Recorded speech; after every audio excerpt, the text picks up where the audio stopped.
ઓમ શ્રી ગણેશાય નમઃ।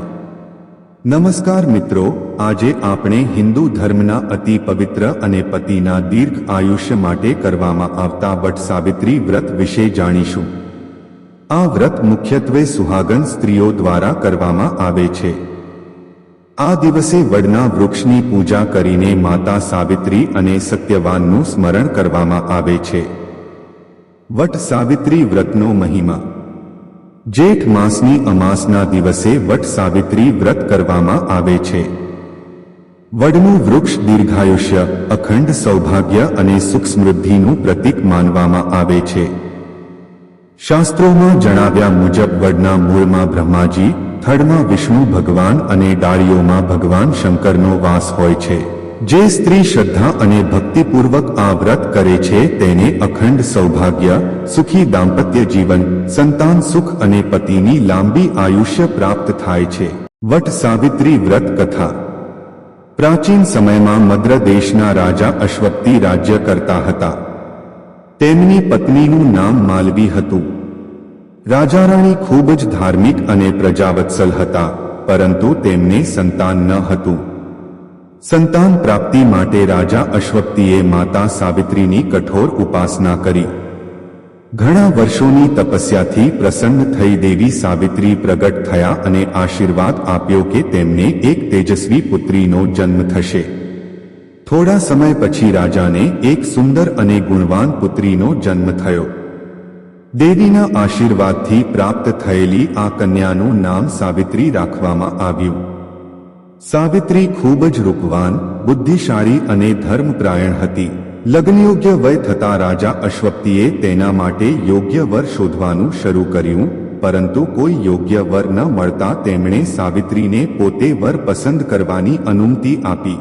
સાવિત્રી તીર્થયાત્રા માટે નીકળી અને અનેક સ્થળોએ ભ્રમણ કર્યા બાદ એક વનમાં રહેતા રાજકુમાર સત્યવાનને જોયો। સત્યવાન દ્યુમત્સેન નામના અંધ અને રાજ્યચ્યુત રાજાના પુત્ર હતા। સત્યવાન ગુણવાન, સત્યનિષ્ઠ અને પરાક્રમી હતા।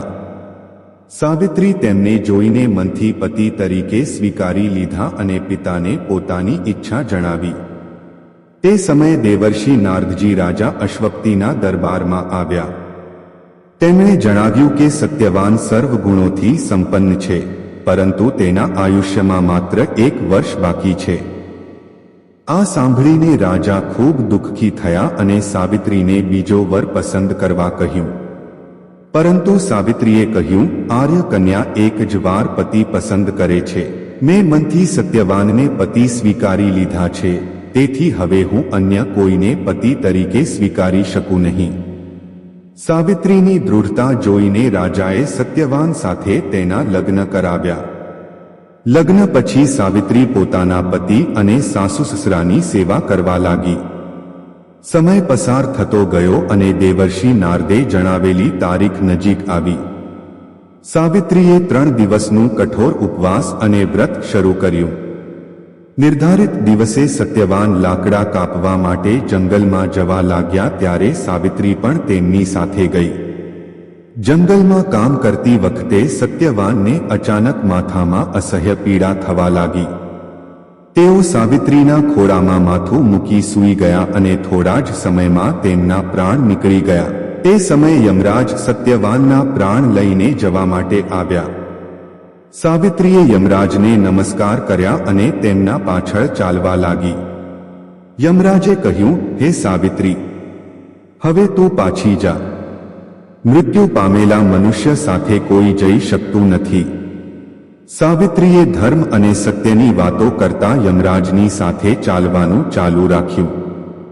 સાવિત્રીની બુદ્ધિ, પતિભક્તિ અને ધર્મનિષ્ઠાથી પ્રસન્ન થઈ યમરાજે તેને એક વરદાન માંગવા કહ્યું। સાવિત્રીએ પ્રથમ વરદાનમાં પોતાના અંધ સસરા દ્યુમત્સેનને દ્રષ્ટિ પ્રાપ્ત થાય અને તેમનું ખોવાયેલું રાજ્ય પાછું મળે એવી માંગણી કરી।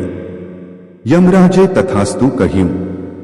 થોડી દૂર આગળ વધતા યમરાજે બીજું વરદાન માંગવા કહ્યું। સાવિત્રીએ પોતાના પિતા અશ્વપતિને 100 પુત્રો પ્રાપ્ત થાય એવું વરદાન માંગ્યું।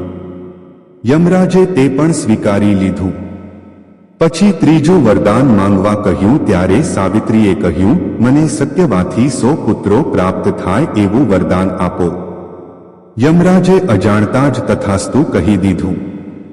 ત્યારબાદ સાવિત્રીએ વિનમ્રતાથી કહ્યું, હે ધર્મરાજ, જો મને સત્યવાથી પુત્રો પ્રાપ્ત થવાના હોય તો મારા પતિ સત્યવાન જીવિત હોવા જરૂરી છે. સાવિત્રીની અદ્ભુત બુદ્ધિ, અખંડ પતિભક્તિ અને ધર્મનિષ્ઠાથી યમરાજ અત્યંત પ્રસન્ન થયા. તેમણે સત્યવાનના પ્રાણ પાછા આપી દીધા અને તેમને દીર્ઘ આયુષ્યનું વરદાન આપ્યું. સત્યવાન જીવિત થઈ ઉઠ્યા. ત્યારબાદ દ્યુમત્સેનને દ્રષ્ટિ પ્રાપ્ત થઈ અને તેમનું રાજ્ય પણ પાછું મળ્યું. રાજા અશ્વત્થીને પણ પુત્રોની પ્રાપ્તિ થઈ. આ રીતે માતા સાવિત્રીની અખંડ પતિભક્તિના કારણે સત્યવાનને નવું જીવન મળ્યું. કથાનો સાર. વટ સાવિત્રી વ્રત આપણને શીખવે છે કે સત્ય, ધર્મ, નિષ્ઠા, ભક્તિ અને અડગ સંકલ્પથી અશક્ય લાગતા કાર્યો પણ શક્ય બની જાય છે.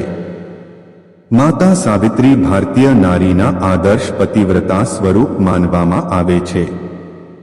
જે સ્ત્રીઓ શ્રદ્ધાપૂર્વક વટ સાવિત્રી વ્રત કરે છે તેમના દાંપત્ય જીવનમાં સુખ, સમૃદ્ધિ અને અખંડ સૌભાગ્યની વૃદ્ધિ થાય છે.